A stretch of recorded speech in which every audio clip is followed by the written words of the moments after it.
Aidan, once again, we return to Ballydoyle. Thank you so much for letting us come here ahead of the Tiber Ebor Festival. At the moment, you're leading the way in the British, easy for me to say, British Trainers Championship and in Ireland. You must be delighted with how the season's going so far. Yeah, so far, Ollie, everything is going good. Obviously, you never kind of think too far ahead in this game and take one day at a time. So far, everything is going well. Listen, obviously, we win some, lose probably a lot more than we win. So it's so far we're going fine. Yeah, I think. And obviously ahead of York, this is one of the meetings that stand out at the sort of start of the season that you like to target and like to have success at.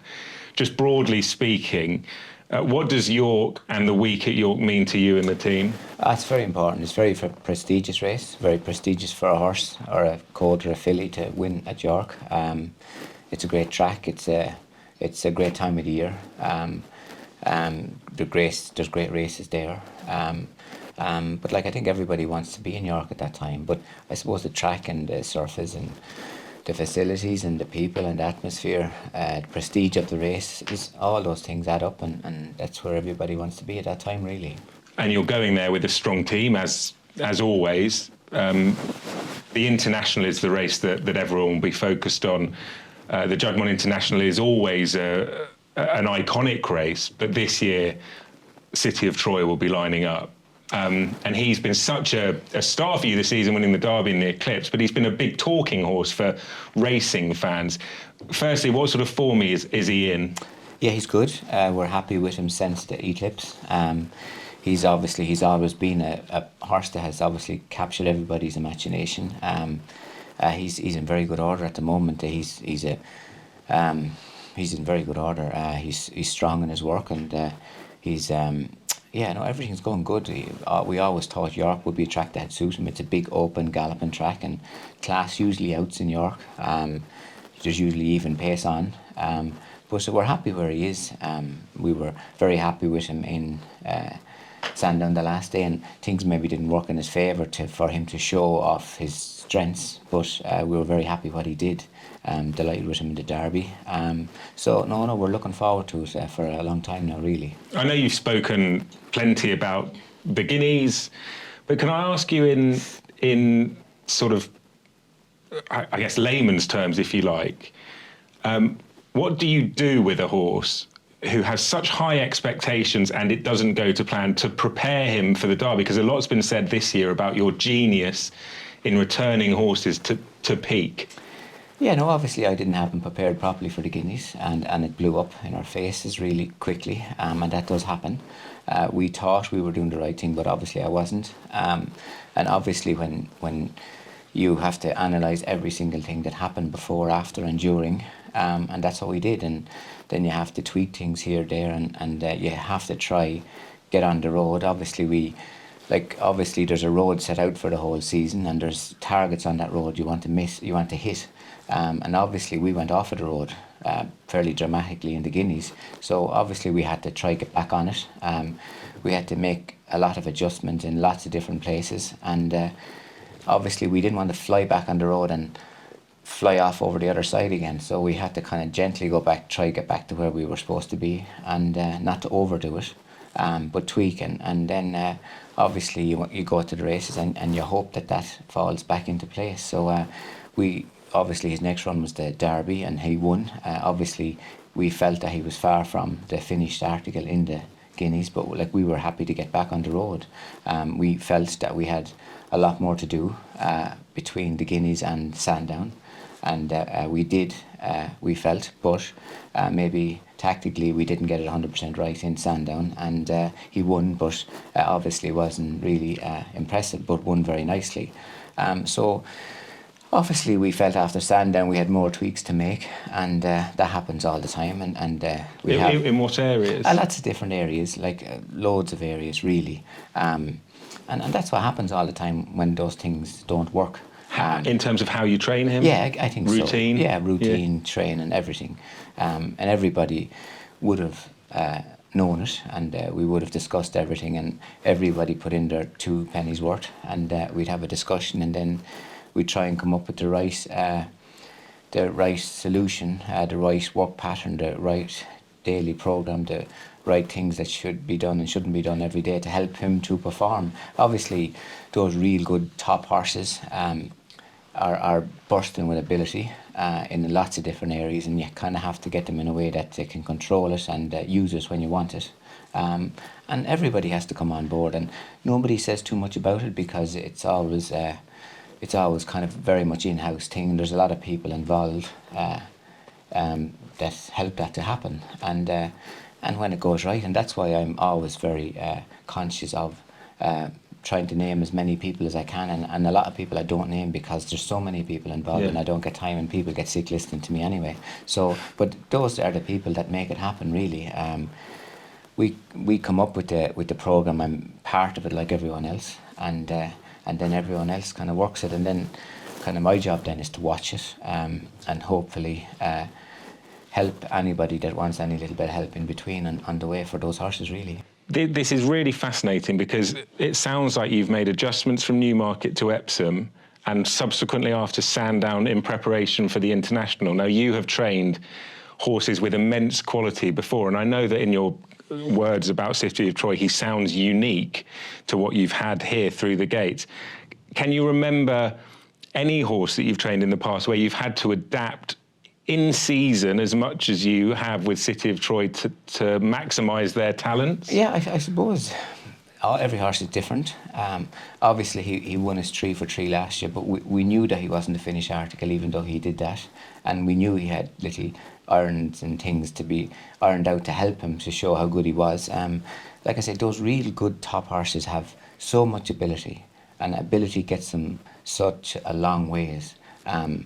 To kind of get them to the finished article, you have to help them, and obviously you have to show them things they can do and not do, and that's just the way it is. But I suppose this horse is so natural, and he's so powerful and so strong when he gets up into that gallop. It's just to kind of have him in a way that he can control himself a little bit. I suppose he's kind of been unique all the way along. At what he was able to do with raw ability, and that's what he really did at 2.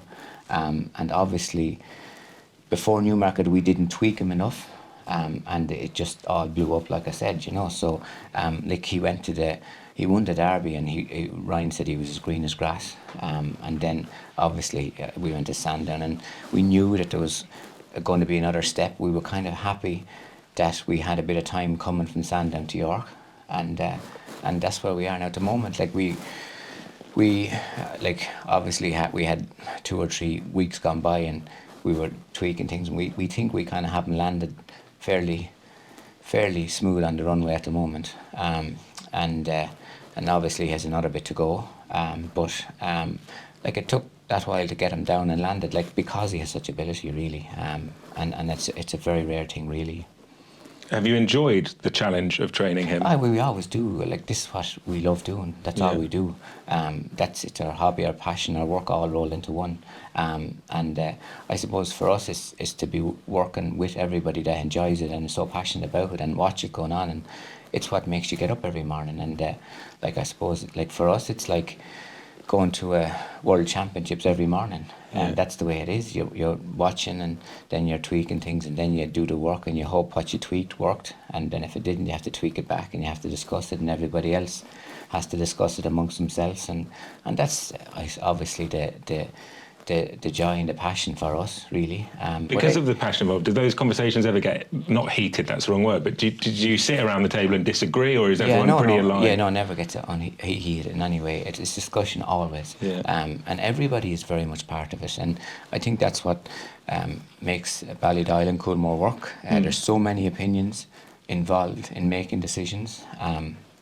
Starts from the lads down along, you know what I mean? So they discuss it between themselves, and then the discussion joins to us, but they get all the information every single day, and then at the end of the day they make the final decision, you know. But I suppose it so much stuff flows so much every day, it's hard to believe, in such a easy way, and listen, it's for us, it's unbelievable to be part of it, really. My final question on him is that John Magnier, in that interview after the race, he said that very famous quote now, actually. He said regarding City of Troy, he's in bed with his clothes off.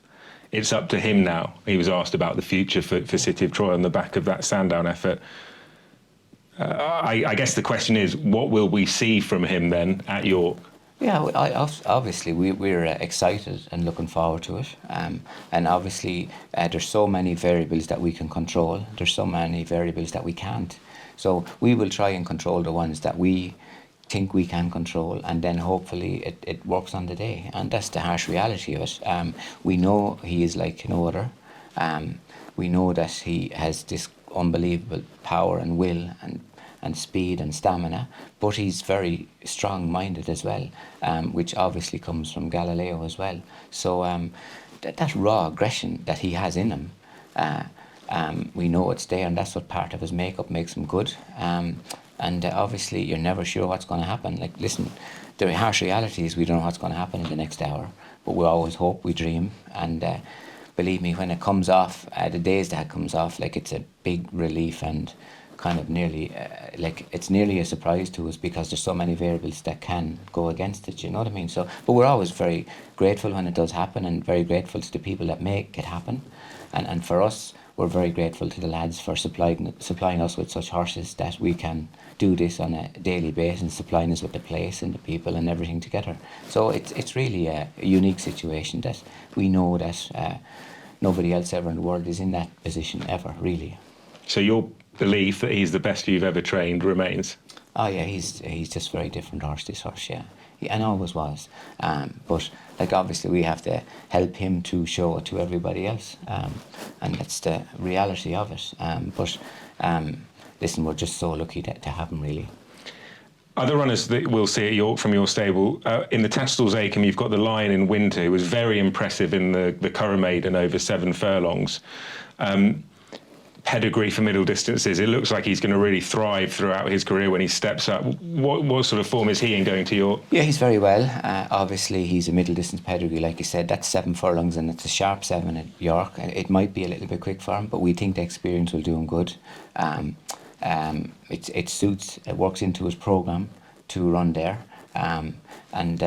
That's the reality. He looked a very smart horse when he won his maiden. He's by Sea the Stars, so they usually do stay very well. He's a nice medium-sized horse. He's made like a 2-year-old.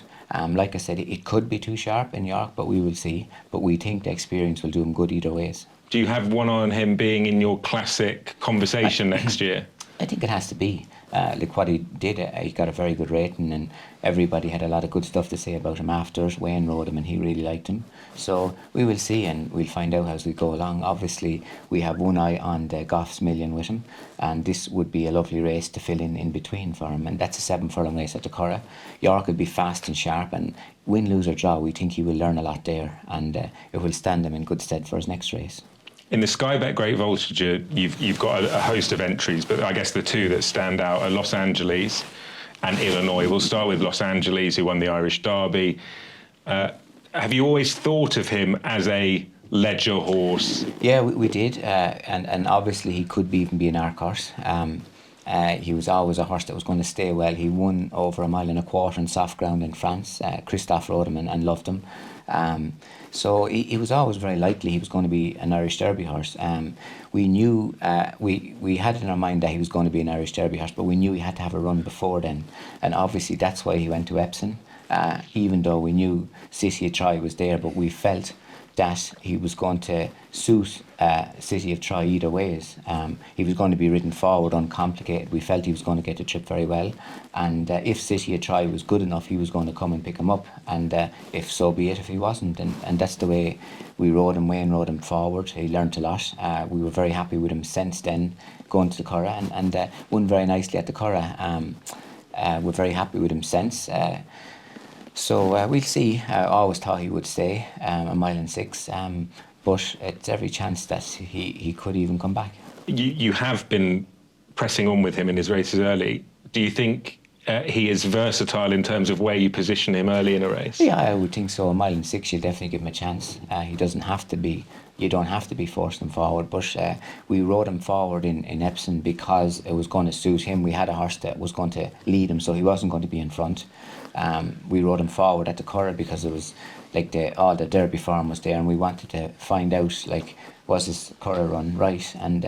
And obviously we rode him a little bit gentler at the Curragh than we did at Epsom, and we felt by riding him that way we were going to find another few lengths, and that's what we felt we did.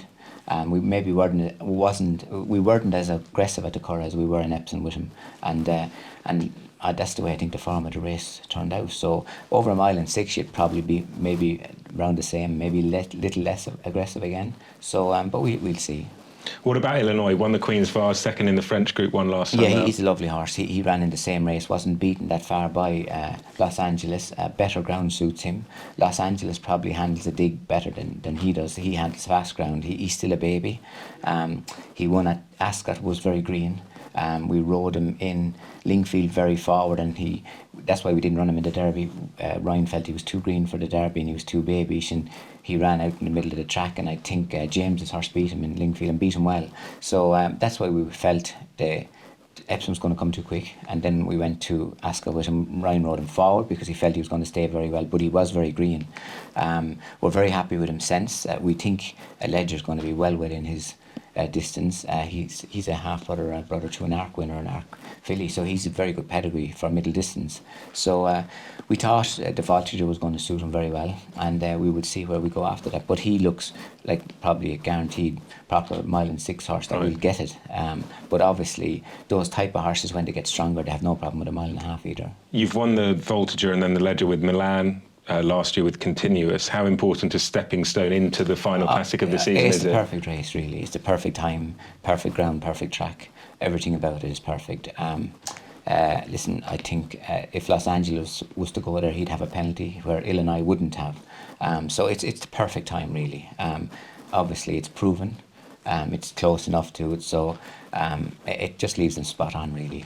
In the Sky Bet Lowther, you've got a very important horse for you personally, because you bred Heaven's Gate, who at the start of August won the valuable Ballyhane Stakes at Naas.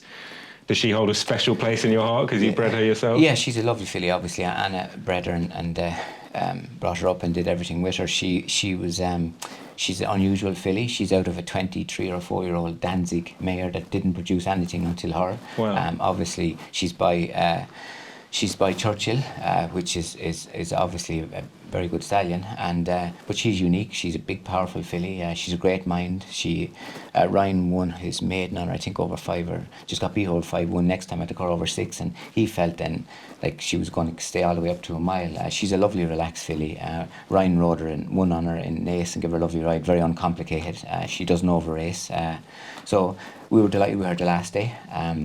In the Lowther, we were thinking of going there, but she can go up in distance after that, and hopefully she might get a lead there. She'd be a lot better probably if someone did lead her. She wouldn't be as probably idle in front all the way. So I'd imagine in York they go fast down there usually, and she might get a lead, and we think the experience will do her good as well. You must be looking at every piece of form that comes from Fairy Godmother's race at Royal Ascot and just going, this is red hot. Yeah, listen, she's a very special filly, Fairy Godmother. She had a little bit of a setback, tiny, but we just had to ease back a little bit, and she's back in full training. But she obviously looks very special too. Where will we see her next? We're thinking that she could be probably a filly for the Chivley Park. Right. Yeah, so we'll go gentle, but we're back. She's back working and done unbelievable. Great. But she looks an unusual filly too. She really does. To do what she did at Ascot, and she got beat the first day. We couldn't believe it happened, but it did. Obviously, horses first time out. Michael always says to me, first time out, anything can happen with a 2-year-old. So the next day she won very nicely, and Ryan dropped her in and produced her very late, like he did in Ascot. But I think what she did in Ascot looked very different, really. In the Potemps Network Yorkshire Oaks, you've got Content and Port Fairy. We'll start with Content if we can, because she's always displayed talent, but seemingly her form is very much on an upwardly an upward trajectory every time she steps up in trip. Are we yet to see the best of her because of that? Yeah, I think so. Yeah, obviously weren't sure that she would stay because she can be a little bit keen. So we ran her in the pretty Polly, seeing what would happen. Ryan dropped her out and put her asleep, and he was over the moon with her. Two older fillies beat her, and he was very confident that he would beat them whenever he meets them again, even over a mile and a quarter. And because we rode her kind of feeling our way rather than kind of riding her definitely to win, we were riding her to run well, which you have to do with those type of fillies, and see what could happen. And she ran an unbelievable race. We went to the Curragh then, and we rode her patiently. We put pace on in the race, but the race didn't really open up, and it was turned into a mess. Ryan had to ride her patiently and wait for it to happen, and it all happened too late. When Ryan kind of got the splits, and when it all opened up, the race was over, and it was too late. She was running home very hard and very well, and he was over the moon with her. So it was one of those races. It was good to get beat and us learn about her and she learn about racing rather than winning and she getting frightened and we're not really sure what happened. So the plan with her is to go to the Yorkshire Oaks. We're looking forward to that, and hopefully in York they will go a stronger, more even gallop, which will happen in those big kind of championship races anyway. So we will ride her patiently again and look forward to seeing that, you know. So we were very happy with her run the last day. Even though she did get beat, she behaved well, she relaxed and did come home very well. What happened to Port Fairy in the Irish Oaks? Yeah, I don't know. I thought originally we went too fast, but probably went too slow. We put in a pacemaker for her, and the pacemaker didn't go fast enough. And Wayne got caught kind of behind her the middle of the race, and the race never opened up, you know. So Port Fairy is a lovely, laid back, lazy filly, and Wayne didn't ride her before. She was her first time on her, and I think she kind of cut down in the middle of the race, and that's what happened. The race didn't open up. It didn't suit her, didn't suit anything else, it didn't suit Content, but suited the winner. So that's good, suited somebody. Will she run in the Yorkshire Oaks? Probably. Yeah, and she'll go forward, and she won't stop. She's a filly that gets a mile and a half very well, so she'll be probably ridden forward if anyone follows her.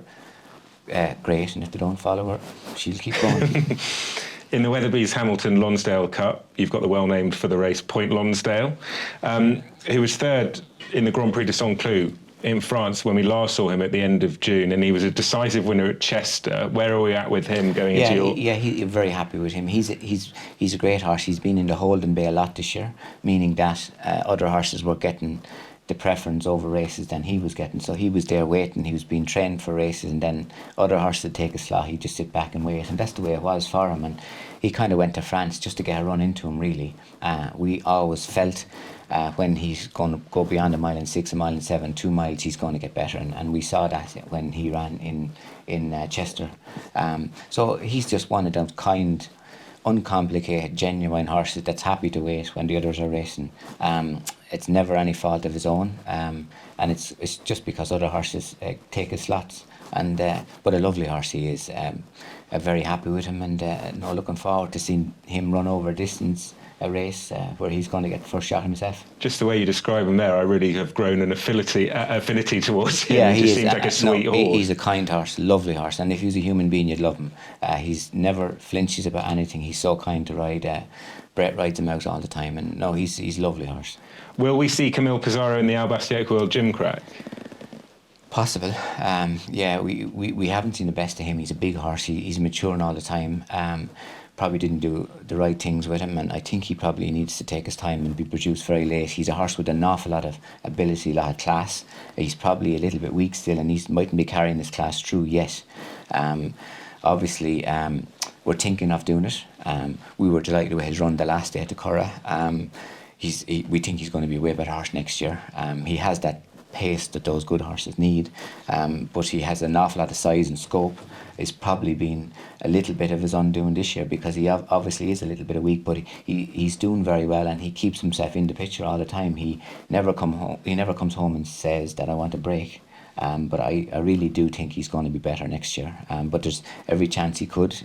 We haven't seen the best of him yet. In the Skybet Melrose, London City is in there. He actually beat Align the Stars over a mile and a half at York earlier in the season. He's subsequently finished 5th in the listed race. He's got a mark of 102. Is that a fair mark for him? Can he win off it? Yeah, we think it is. We think that trip is going to suit him. The track is going to suit him. We had to give him a run. We gave him a run in Limerick that didn't suit him. Trip was a little bit short. And we kind of waiting with him and waiting, thinking he had a nice mark and we didn't want to ruin it. obviously. But at the same time, doing that with a big horse like that, it can come and get you a little bit, and because they can get a little bit weak waiting. So, but we're very happy with him at the moment. That's what we're thinking of doing. But we think he's going to be a way better horse next year. So if we can mind his mark and let him win a big handicap and then step into a group race, if it doesn't happen this year, it might happen next year. So that's what we're thinking at the moment. The form's rock solid with Align the Stars. Absolutely. In the Sky Bet City of York, I'll touch on the horse you have going there this year in a moment, but just, again, a wider point. I know that William Darby and the team at York are very keen to make it a Group 1, and fingers crossed that happens. It may happen next year. How much would you like to see a 7 furlong Group 1 at York in the pattern? Oh, it's vital. It's badly needed. Like, obviously, we've only, I think, the one in France. Like, we have to have one in this part of the world, in Ireland or England. York is the perfect place for us. It's a prestigious race. It's there a long time. A lot of good horses have competed in it. It's very important. I don't see where you could have it better race for us, and the race is there and it has stood the test of time over a long time. Like you said, William, the track is always perfect. Everything about it is perfect. It's a perfect time. It's a great festival. I don't think there's a better race to do it in. And you're sending a horse with real quality there in River Tiber, who won the Coventry so impressively last year. You sort of yo-yoed in trip with him this year. Is 7 his ideal trip, do you think? We think so, and he's going to get a mile, but we haven't done a good job with him. I kind of messed him up, waited too long, ran him into Guineas, and and then we kind of went back to the Jersey Stakes and didn't do the right thing with him. It went slow and it was a bit of a mess, and then went to the July Cup, was wrong thing. He hadn't the proper preparation. Listen, it just all went wrong. We think he's a good horse. We think he could end up winning the Breeders' Cup Mile. So that's why we're just trying to get back on the right road with him, but didn't do a good job with him. We think there's plenty to come. 7 or a mile is his thing, we think. In the Sky Bet Ebor, it is such a competitive race because of the prize money on offer, and you've got Queenstown in there, who has an official mark of 107.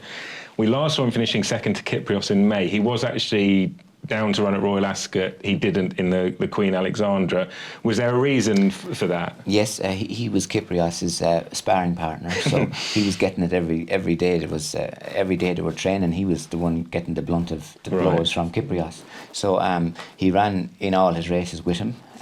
Obviously, Kyprios is in second gear. He was in top gear the whole time.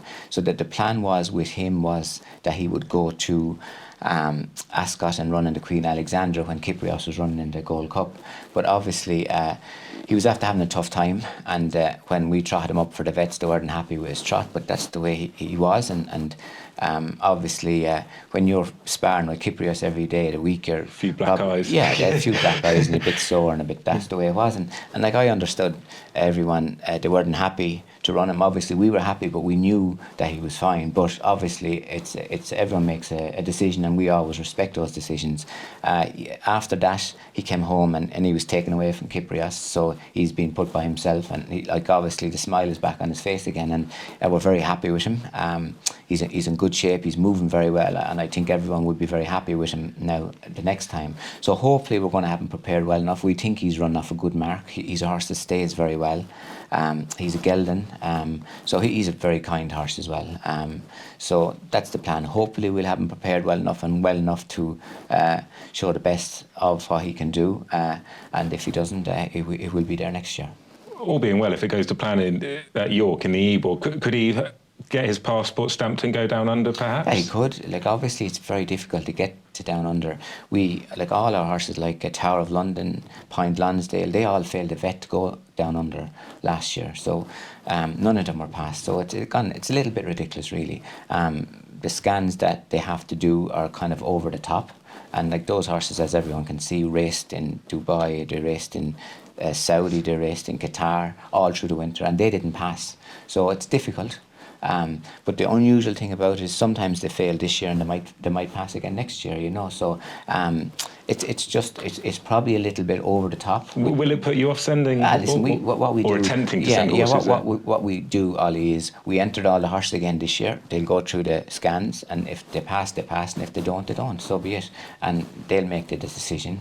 But we'll race on regardless anyway if we think they're okay, obviously, and that's just the way it is. And obviously, any of them places that we we go, we're visitors, so we're always very grateful to be allowed to go and to be accepted to go and to be invited to go. So when people make those decisions, that's fine. Like it's their call, and whatever will be will be.